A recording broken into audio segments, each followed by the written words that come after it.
Hey there, working listeners. Isaac Butler here. Before we start the show, I want to let you know about a story coming up a little bit later. It's from one of our partners, SAP. AI comes at you fast. If you don't get reliable and relevant advice, your business might miss out. Whether you're looking to automate tasks or embed AI in your business processes, SAP can help. To learn more, head to sap.com/AI and stick around for expert advice on how to embrace AI with confidence. The IKEA Business Network is now open for small businesses and entrepreneurs. Join for free today to get access to interior design services to help you make the most of your workspace, employee well-being benefits to help you and your people grow, and amazing discounts on travel, insurance, and IKEA purchases, deliveries, and more. Take your small business to the next level when you sign up for the IKEA Business Network for free today by searching IKEA Business Network.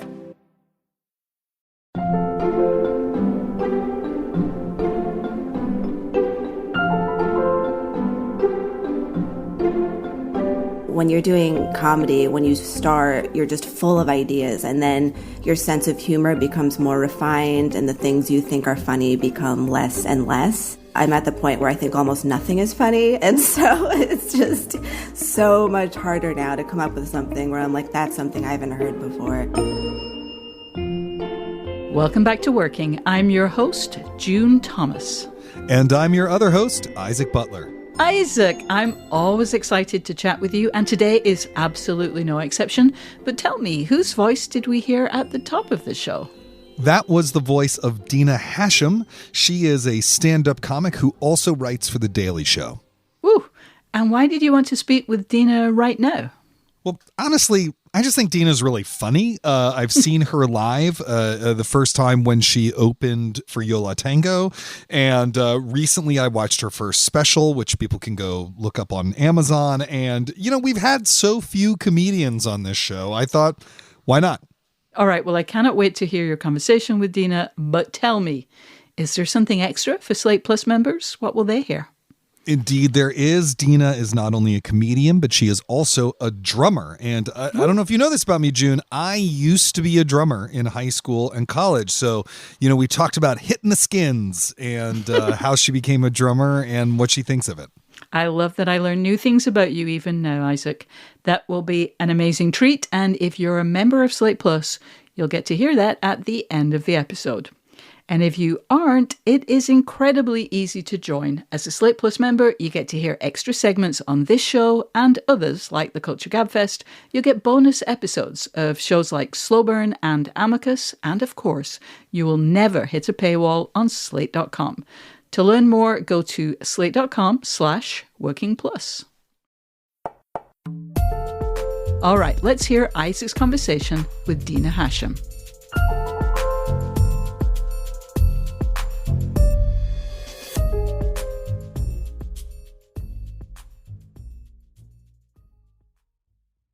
When you hear a good idea, it's natural to do a double take. That's what you might do when you hear Discover will automatically double the cashback you've earned on your credit card at the end of your first year with Cashback Match. Wait, what? Yep, double the cashback is something so good you might do a triple take. Get rewarded no matter who you are or how much you spend with Discover. See terms at discover.com/creditcard. Dina Hashem, thank you so much for joining us on Working this week to talk about your process. Thank you for having me. I love work. Who doesn't love work? I mean, really. So why don't we just start with like a maybe kind of basic question, but like what's going on with your creative process these days? Like what are you working on? What's a typical day like for you right now? Well, I write for The Daily Show, so most of my day is that. And then at the end of the day, I'm like, I should work on my own stuff. And then I go to sleep instead.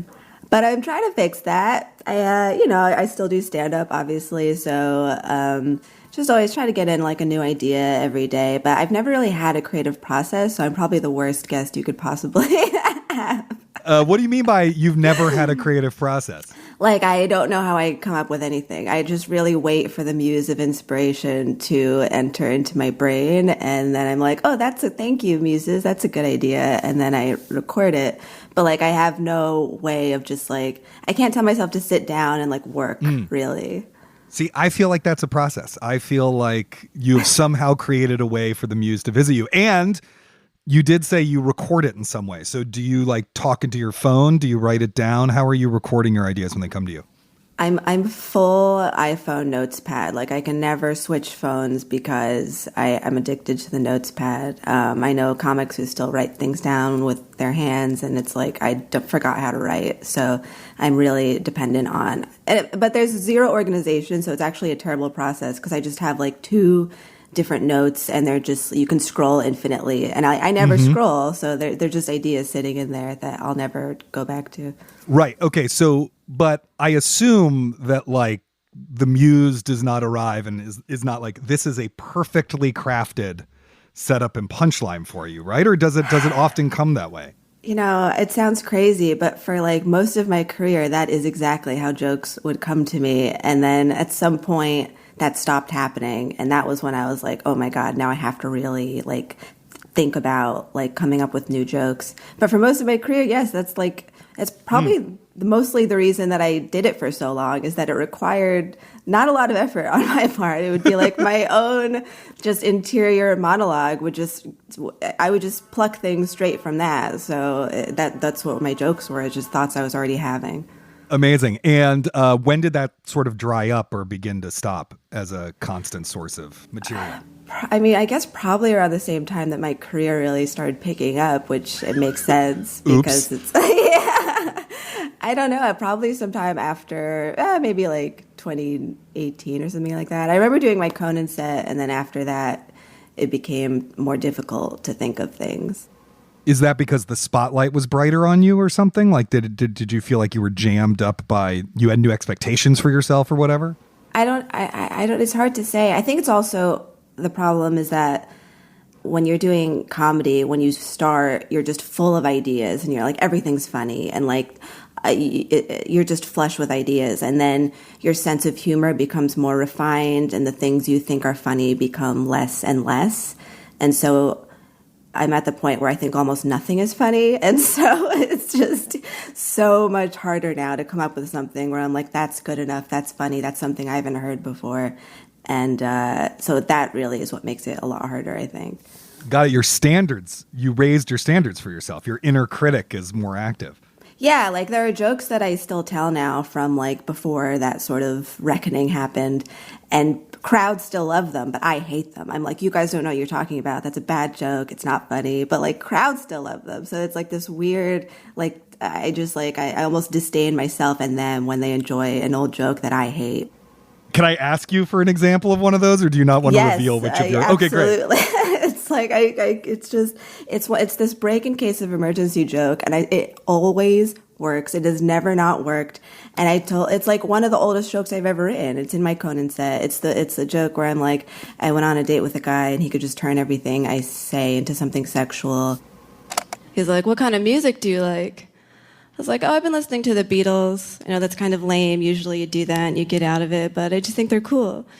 And he said, what Beatles song would you make love to me to? I was like, help? I'm Dina Hashem. Thank you so much.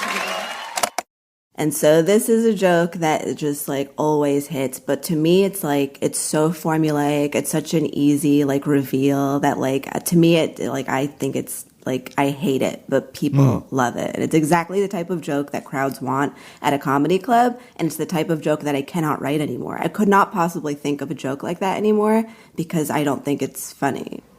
Do you feel that way about crowd work too? Because I've seen like videos of you, doing crowd work. There's a little bit of it at the beginning of your special and stuff. But if I remember correctly, you have like complicated and ambivalent feelings about it. Yeah, I mean, I do like doing it. Like, I really do enjoy doing it when it's like a fun crowd and when I feel up to it. You have to have a lot of energy sort of to like get in the mindset of wanting to talk to somebody like that, and I don't always. So it's tough. Like, there are people who just do it every single set and they're able to like pump out clips, and I'm so jealous of that ability because I just don't have that kind of energy all the time. Sometimes I just want to do my set. So I do like doing it, and it can be quite magical. I think, honestly, it can be more magical than stand-up at times because it's this real organic thing, and you're like creating comedy on the fly. So it's like, I really like it when it's really good. I think the problem is when people just use it as a crutch, or just like they do the typical lazy crowd work that's like, oh, you're an accountant, that sucks. But it'll get a laugh anyway, because the standard for doing crowd work is so much lower than for doing stand-up. Like, the crowd is so much more forgiving with crowd work than they are for jokes.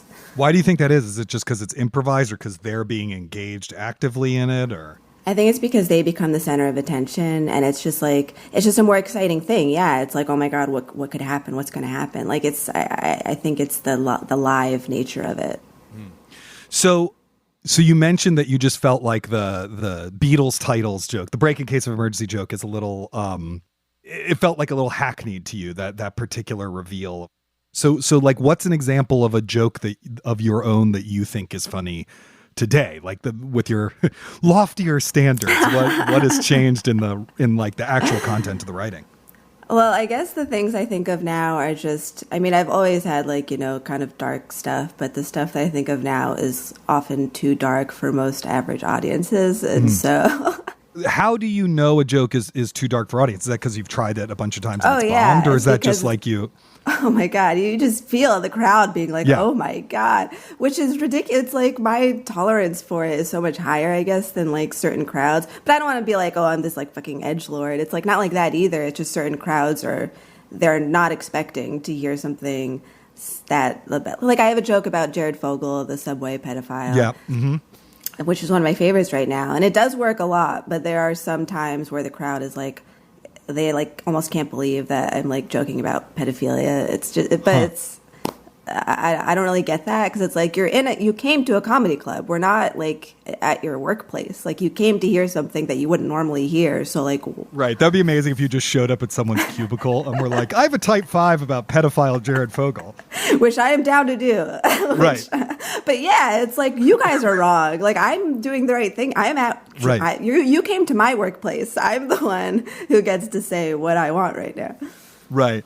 I mean, one part of it that it strikes me probably does take a little more conscious effort is the structuring of jokes into a set, whether that's like a 10-minute set or a comedy special or whatever. How do you think about figuring out how the jokes piece together in such a way that they kind of provide whatever the arc is you want the audience to have? So that was the first special I did, the one I released recently. And like, it was the first time I really had to like think about that, I guess. And it just so happened that like all of my jokes sort of fit into these neat sort of chunks. Like, oh, here's a family chunk, here's sort of a sex chunk, here's like a religion chunk. So, but what I unfortunately realized is that with our wonderful modern era, people don't really watch entire specials anymore. So instead of like seeing the edit and being like, oh, this narratively flows in a nice way, it was like, oh, people might stop watching this in 20 minutes. So instead I should move all my favorite jokes up into the 20 minutes. And then, that's wild. Yeah. Like, I was like, oh, well, this is worse now. And the editing process was insane, because like my poor editor had to like make it make sense, even though we were moving things from the end up to the front. But ultimately it was probably just the best decision because of the way people watch things now. Right. That's so wild. I had not considered that because I'm old. And, I began watching stand-up specials in high school in the 90s or whatever, and I always loved the kind of like intricately structured, like really moves seamlessly from topic to topic and gives you this whole journey. Like, that to me is like the beauty of a really great stand-up special, is the way that all, kind of the mosaic of it.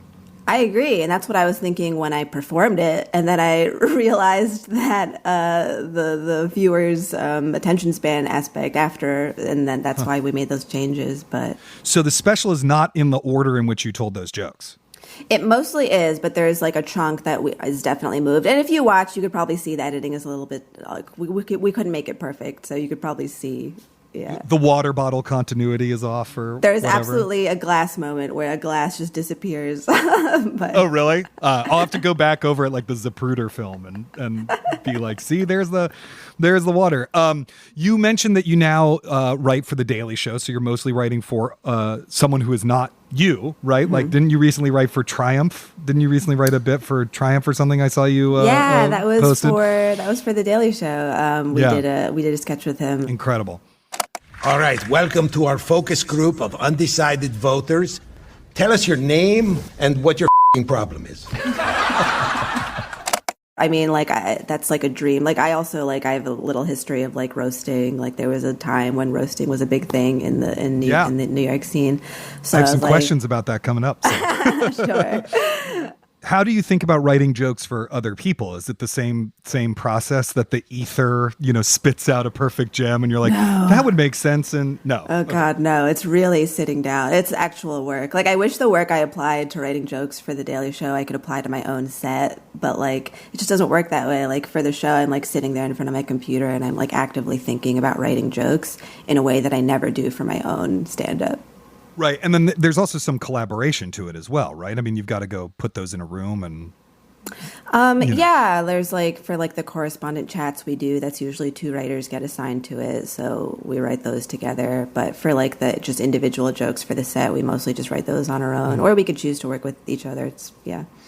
Around a decade ago, you were part of the roast battle scene in New York City, which is something I will admit I did not actually know that much about, because it makes me highly socially anxious to see people just insult each other in the most brutal of terms, even as I'm laughing. But that's a me problem. How did you get involved in that? And what is the secret to writing a great roast of a fellow comedian?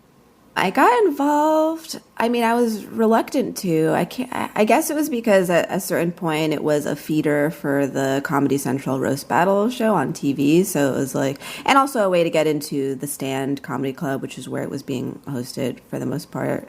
So it was this is a way of showing my joke writing ability and hopefully a way of maybe getting my first TV appearance, which actually happened. So it was really more for me just a way of advancing my career more than a love of the sport of roasting. Is there anyone who's roasting? Yes. I guess there are some comics where that's the thing they love to do the most. Absolutely. And it's so much more work. You have to sit down and learn a bunch of stuff about somebody else. If you're really crazy, you'll scour their podcasts and try to find something that they didn't even know that you're going to know about them. And it's just so much work for jokes that you can never ever use again. So right. And you can't really test them out. You can't really take those jokes and go to a show and test them. So you're really just going up having no idea how the crowd's going to react. Right. I was wondering about the research process, because when I went and watched those clips to prep for this interview, I was like, this seems like it takes a lot of research to figure out the absolute meanest possible thing you could say to someone. Yeah, and it is normal for the comics who are paired together to sit down and tell each other your dirty laundry. So because it's ultimately it's a collaborative thing. You're not really trying to screw somebody over, although that did happen to me with somebody who's just ugh. But you sit down and you tell each other's information. This might be good for a joke. Obviously, here's my dad left, whatever. You could use right. that. But the guy whose mom died in the motorcycle accident. Yes, he offered that information to me. He told you that. That was not something you found through a deep podcast where he was like, and then my mom died. He was like, oh, you should make a joke about my mom dying in a motorcycle. Incredible. Dave's mom actually died from not wearing a helmet in a motorcycle crash. She took a nasty spill. She actually died the way Dave lives. An unrecognizable road feature.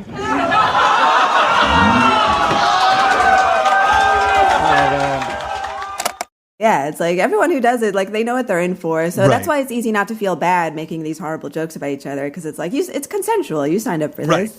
And often you will see in those videos that the other person is laughing. Yeah. During and kind of admiring the joke. Because I was wondering about that, because in watching those videos, a lot of jokes are about you being a Muslim or growing up Muslim. And that seemed I don't know. There was something about that seemed like, I don't know if I would enjoy that if lots of people were making Jewish jokes about me, for example, or whatever it is. But I guess if you're a stand-up, you have to develop a kind of thicker skin about shit like that, or you do, but also it's funny, like no one was ever like able to write a joke that really got under my skin, because like you said, the things they were going after were like, oh, your dad left, oh, you grew up Muslim, and it's like, I don't care about any of that. None of that bothers me. Like nobody really honed in on my actual insecurities, so like I didn't really care. Amazing. We'll be back with more of Isaac's conversation with Dina Hashem.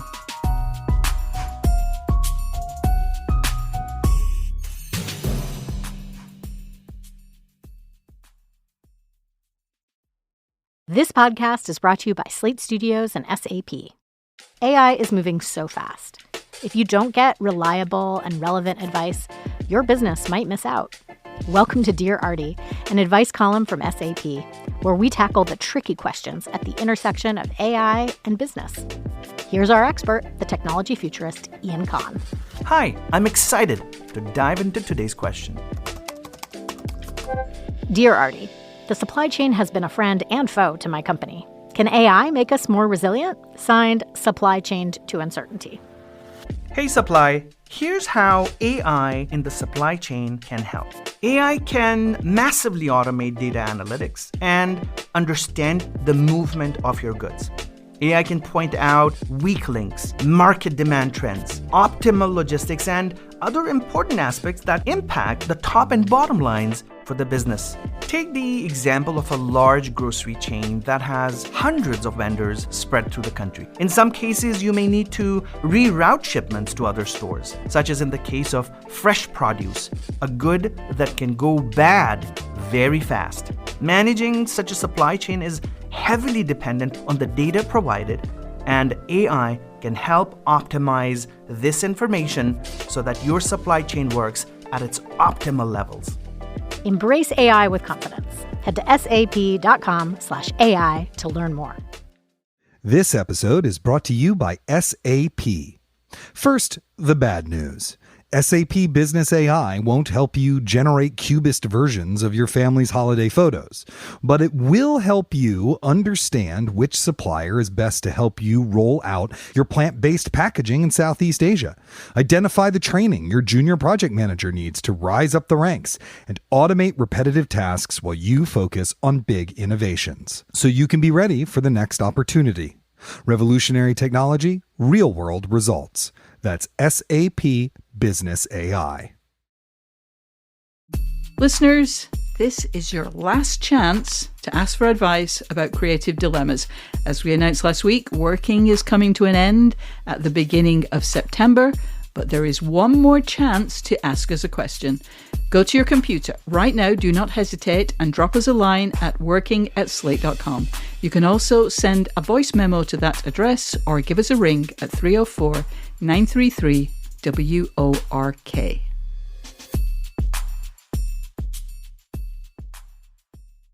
Now let's return to Isaac's conversation with Dina Hashem. One thing about your stand-up performances, and I've seen you, I saw you open for Yola Tango at a Hanukkah show. The first time you opened for them, my favorite band, and that was where I first saw you, is, you have this very, introverted, almost deadpan affect in a lot of your performances where, you talk somewhat slowly. There's a lot of pauses. There's, it's very refined. I think I heard you say recently that you're trying to break out of that a little bit. And I wonder if you could talk about what it's like to try to change your kind of on-stage persona or whatever. It's not even that I was trying to. It just happened naturally. I don't know if I would call it growth or whatever, but just really as a result of becoming bored with stand-up itself and bored with my own act, I guess.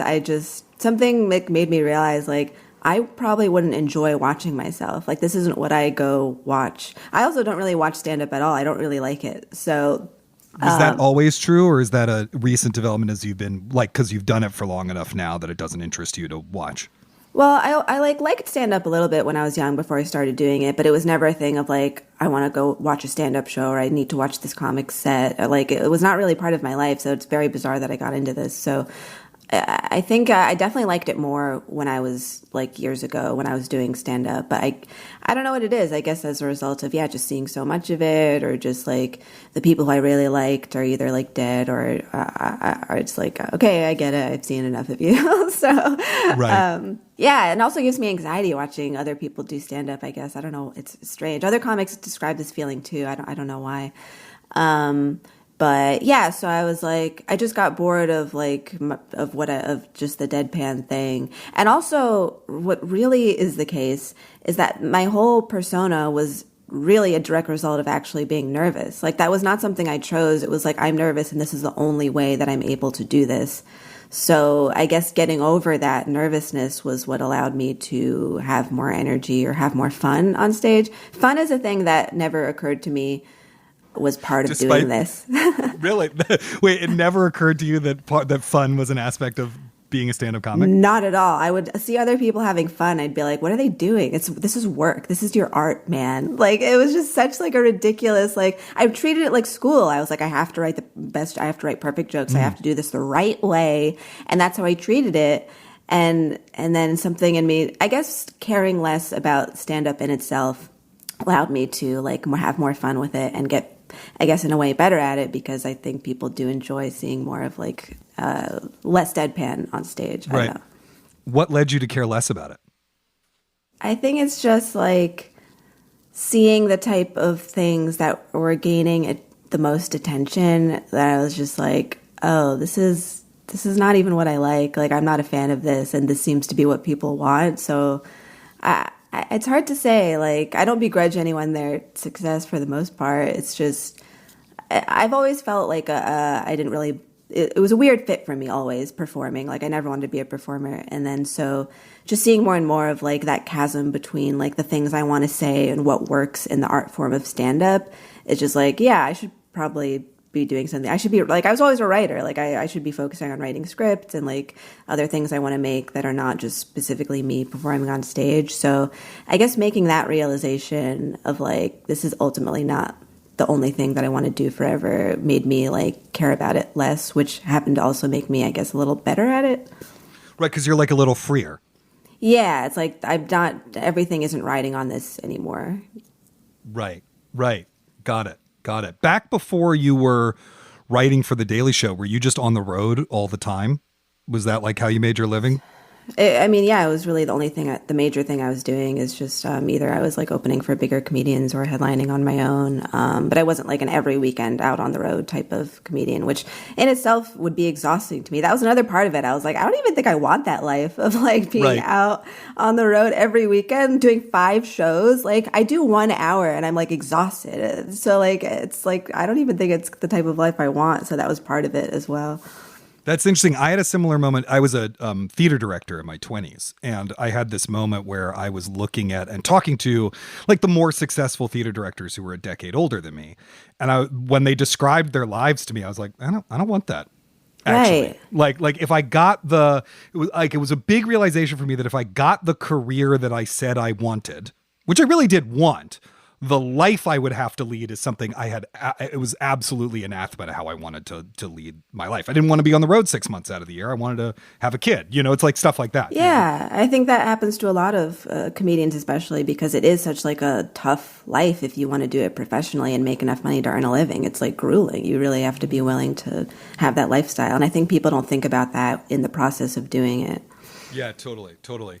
One thing I've enjoyed watching on Instagram are the various prank calls you make. How did that come about that you started making prank calls to people? That was really more so an interest of my friend Sammy Bernowski, who I was doing it with. Like he was like, it was his idea, I guess, to do that. Like we were doing pranks in real life too, and like he was doing that on his own as well. And then I think it was because of COVID that we started doing calls because we couldn't do stuff in real life anymore. But something like that's a lot of work, those calls. And it's like, that gave me anxiety in a way that I hadn't felt in a while. Just like, it's actually like tough to talk to a stranger on the phone knowing you're just like doing this, you're lying to them. But it's some of my favorite things that I've done, I think. I look back on those and I'm like, that was like, I like that it was a prank that had like a sort of, like, it had a joke to it. Like it had like a... Right. I guess they were thinker prank calls, if I can say that. But well, yeah, I like how often people are stumped by whatever you've said to them. There's like a moment where they're like, because you do this thing that I actually think is very skillful, where it just sounds like a normal phone call, and then suddenly there's this like totally bizarre twist, and the person's just like, wait, I'm sorry, what? What are you seeking support for? So my child is an anti-vaxxer, and I'm just trying to see how we can handle that. And how old is your child? 6? 6 years old? Yes. Like it just took a turn they were not expecting. Yeah, I think, well, it's fun with like my voice because, as you say, it's like I don't sound like I'm joking, and like especially I think people don't expect a woman to be doing that, so the sexism works in my favor. It's like, oh, they just think I'm like crazy actually, so they just want to help actually. Incredible. One of the ones that I saw recently was to a politician's office in response to Israel's war on Gaza. Mm-hmm. You know, obviously the war's been going on since October. It's been all over the news, etc. Has it found its way into your stand-up? And if so, what has that been like? That's funny because I did a show yesterday and I actually addressed that where like other people were joking about it in good faith, people who are on the right side of it politically. But it's like I almost feel like a hypocrite because I feel close to it in a way where I'm like I can't find the funny in it, and like I can't I haven't really written any jokes about it. But then I'm like, is that hypocritical of me? Like I joke about all these other horrible dark things. So in a way, I'm like trying to find a way to make jokes about it. Like the only things I tried are like two like just anecdotal things that I witnessed as a result of this that like have a very dark humorous aspect to it. So I guess that there are a couple things I'm trying to work out about it. But I do find it tough to joke about, I guess, just because it's currently happening and because I feel so complicit in it. I don't know. Yeah, I mean, our taxpayer dollars and whatnot. Yeah. Do you think audiences expect that from you? Like, do you think a lot about what audiences' expectations are of you as, you know, a woman in your early 30s from a Muslim background and blah, blah, blah, blah, blah? No, I don't. I don't really. It's very freeing doing stand-up for this long. You really just don't. I mean, at least I don't care anymore about the crowd. Mm-hmm. I just like, obviously you need them to laugh, but it's like, I have to just say what I think is funny. And if you guys don't like it, that's unfortunate because there is a crowd that is going to like it. Right. And you, as you know, because you still have a career. Right. It's like the proof is in the pudding there, right? For now, I don't know. We'll see. But yeah.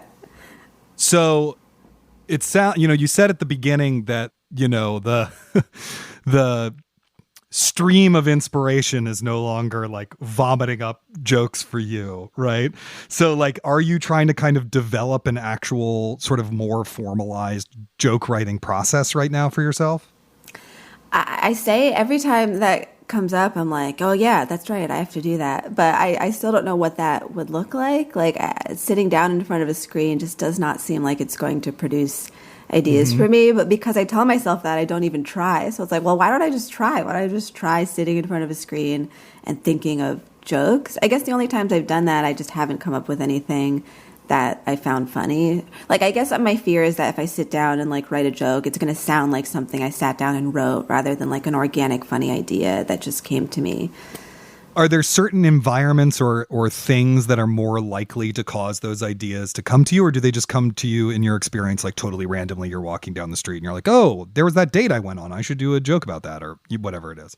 I mean, having new experiences definitely helps. And it's like, that's another reason it's tough as you do stand-up longer, is that the only thing you are doing in your life is stand-up. So it's like you're not having new experiences, and I can't joke about being a comedian for the whole time. So I have to like consciously make an effort to like do new things or like have new experiences, and that definitely helps have new ideas. You know, I remember reading this interview with Eddie Izzard where she said something, this is a long time ago, after she got rich and famous, you know, once she was really successful, that one of the problems for her was, well, I do, my humor is mostly observational. Like, what are my observations going to be? My butler brought my tea to me and it wasn't hot enough now. Like, it's like it's just very weird when your life circumstances change in such a way that the grist for your jokes is not there anymore.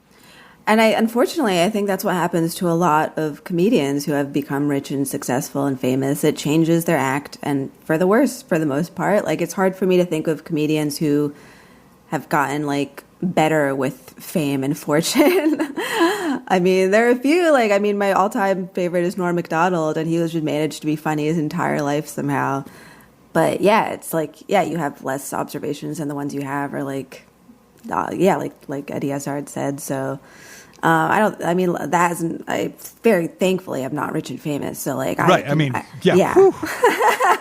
I still have the purity. You became a stand-up through the rather odd means of entering a college stand-up competition, having never done stand-up before, and winning it. Of course, there's a difference between like winning a competition and deciding, okay, this is actually the thing I'm going to pursue for my career. Was that like a conscious decision, or like how did it evolve to the point where you were like, this is now going to be my job, the thing I'm going after? It honestly wasn't a conscious decision. It was just a thing. Like entering the contest was, and like, I still don't know why. Just like my friend was doing it. I think I like had a little crush on him. So I was like, oh, this will be fun to do together.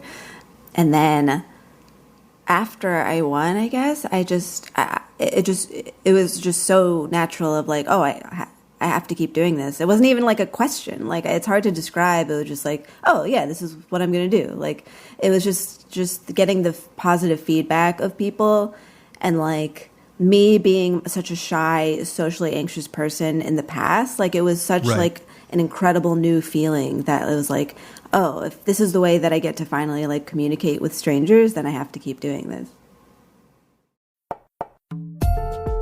Well, Dina Hashem, thank you so much for joining us today on Working to talk about your process. Thank you for having me. It was a pleasure.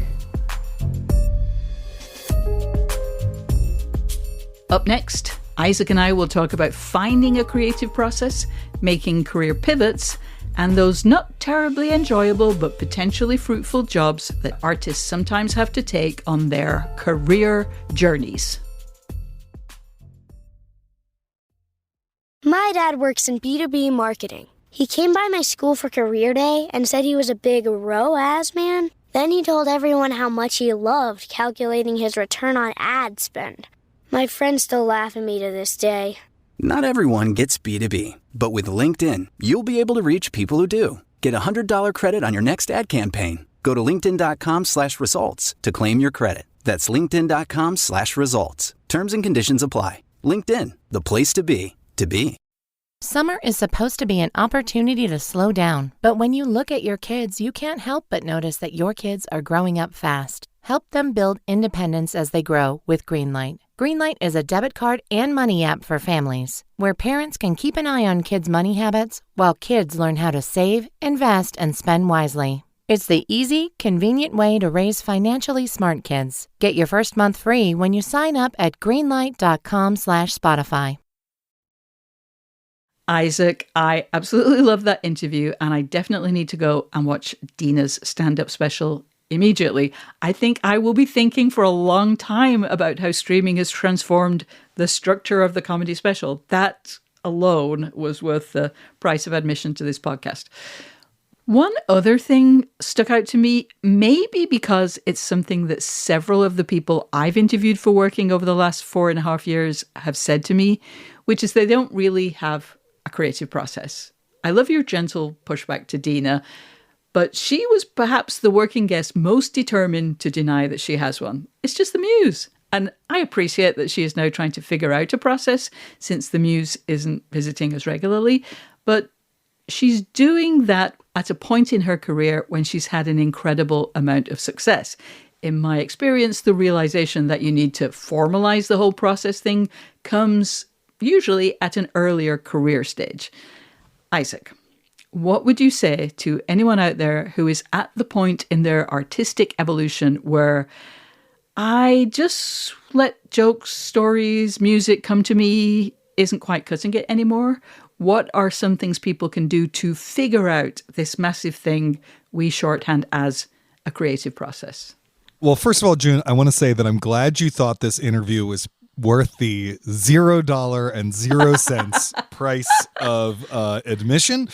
I also want to say, Definitely don't want to give advice to Dina specifically. I have full confidence that she knows what she's doing.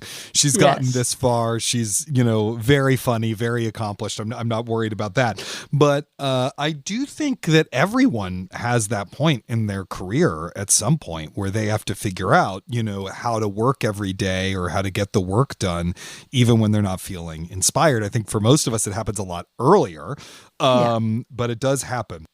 So look, I feel like the big goal of any creative process, or at least the early parts of a creative process, is to create space for the muse to visit, or to be more literal about what I actually think is happening, for your subconscious to process your experience and then kind of catapult the results over the wall back to your conscious mind, or launch them in a space elevator, or whatever is your metaphor of choice. And so, if you're at the point where you need to develop that part of the process, there's no one thing that's going to do it. You have to just try a bunch of different things and figure out what works. And in part, for me, what was great about grad school was having the time and the space to do that. There wasn't a class that taught me that. It's that I was there full time to solve those sorts of problems, and so stuff evolved. But another thing you need that Dina referenced is actual life experiences for the subconscious to chew on. You need to feed that little creative monster inside you. And so one of the best ways to do that is to just go out and experience some art. I mean, there's having life experience too. That's very important because you do eventually run out of the stuff that's your material, unless you're a French novelist, because they seem within or the French or fiction something. world. Well, they just seem to have the permission of their culture to write about the same thing over and over and over again. Like Annie Ernaux. I mean, like how many times could she write a book about that affair with a younger man? Anyway, I'm just saying, get some life experience, but also go out and see some art. Go to a museum, stand-up club, movie theater, music show, whatever. Just get out there as much as possible. Watch and listen carefully, and your mind is going to respond to that just automatically. It's just going to happen. You just have to watch that happen and write it down, Yeah, absolutely. There was something really profound and affecting about the way Dina described her dissatisfaction with stand-up, and I really admire her for being so explicit about not really enjoying the form, being bored with her own act and so on, even allowing for self-effacement, and even the possibility that I think might be so, that she was kind of doing a bit. I'm really glad to hear someone talk about being over something that has been absolutely key to their work lives and perhaps to their identity. Now, to be clear, Dina isn't leaving comedy, but she has figured out that one key aspect of that world is no longer fun for her. You mentioned having gone through something similar in your 20s, and I'd love to hear what that was like for you. How did you know that you really did want to make a pivot, and how did you decide what it was you were going to do next?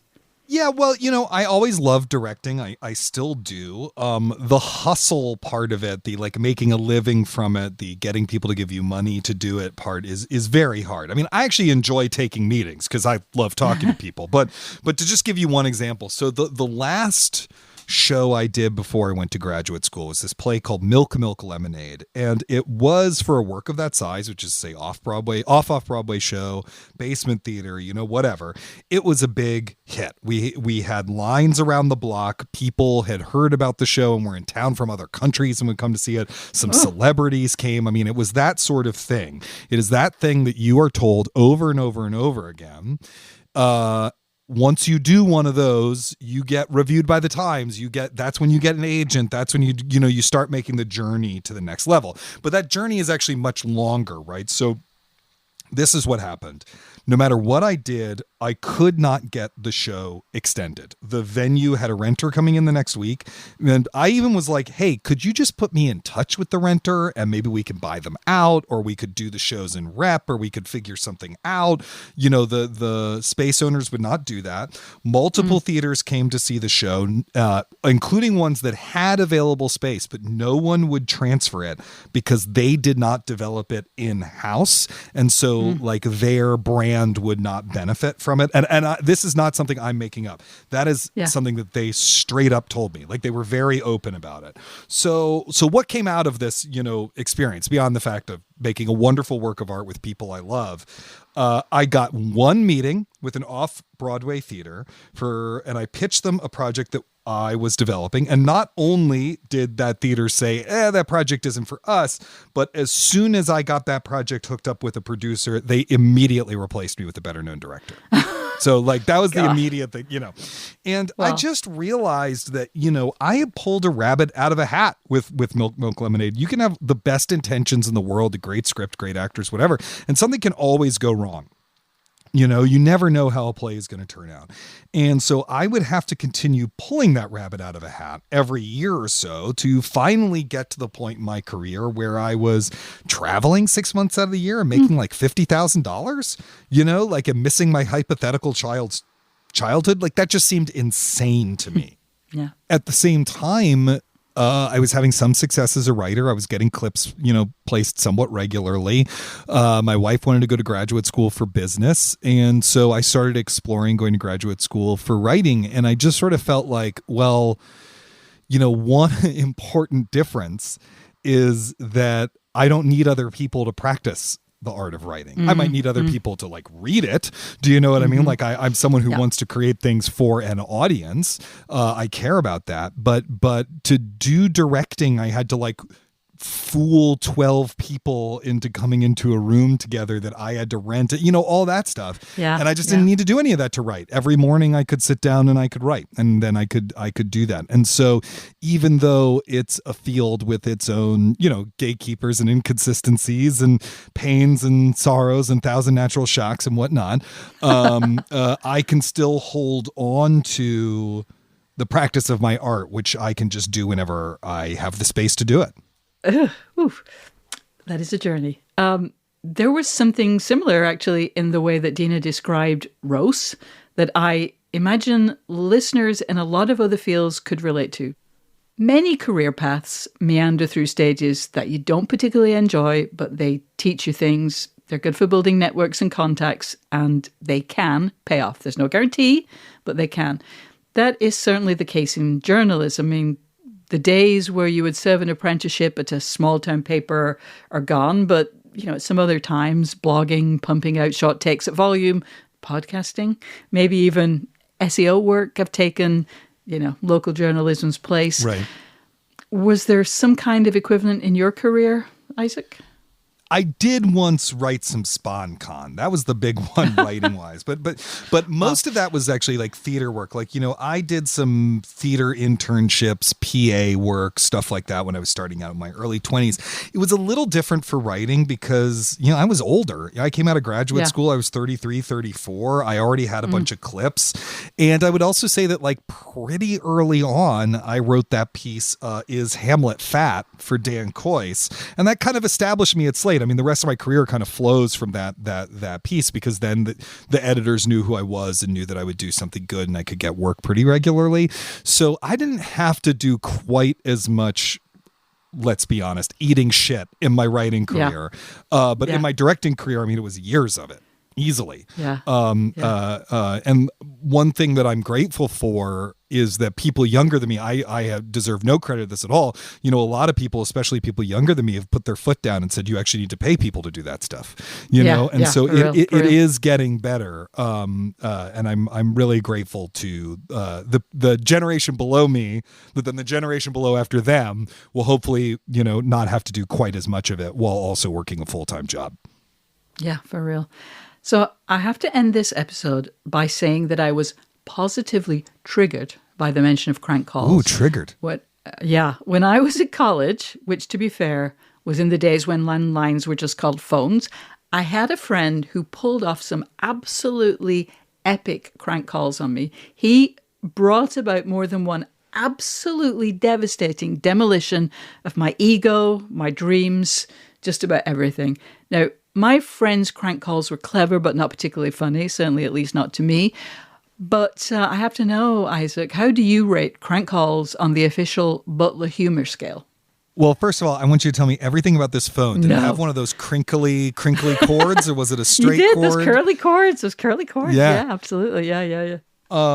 I tried to do a crank call exactly once in second grade at this kid Brandon's house, and I was so filled with guilt that I never did it again. Right on. But I do think that one thing that unites like the prank call and the roast is that the comedian is like your factotum in this situation, or your avatar or something. Like they are doing the transgressive thing that you cannot do, that you would never do because it would make you feel too bad. Like absolutely devastate someone with a joke about their mom dying in a motorcycle accident, or calling a politician and asking them for the dollar value of an ounce of your blood. You know, you just can't do that. The artist is the one out there doing it.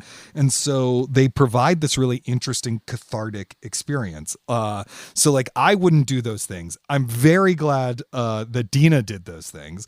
I'm going to give them in general, but like as an art form, like she elevates it to a really great art form. But the general prank call, I'm only going to give like a 4 rubber chickens. Perfect. Well, listeners, we hope you've enjoyed the show. If you have, remember to subscribe wherever you get your podcasts. That way you will never miss an episode. And just a reminder that by joining Slate Plus, you'll get ad-free podcasts, extra segments on some Slate shows, and you will never hit a paywall on the Slate site. To learn more, go to slate.com/workingplus. Thank you to Dina Hashem and to our wonderful producer, Cameron Drews. Hey, Cameron. Yes, Isaac? Is your refrigerator running? I believe it is. Why don't you go out and catch it? You got me. We'll be back next week with Ronald's conversation with TV writer Mike Guayo. Until then, get back to work.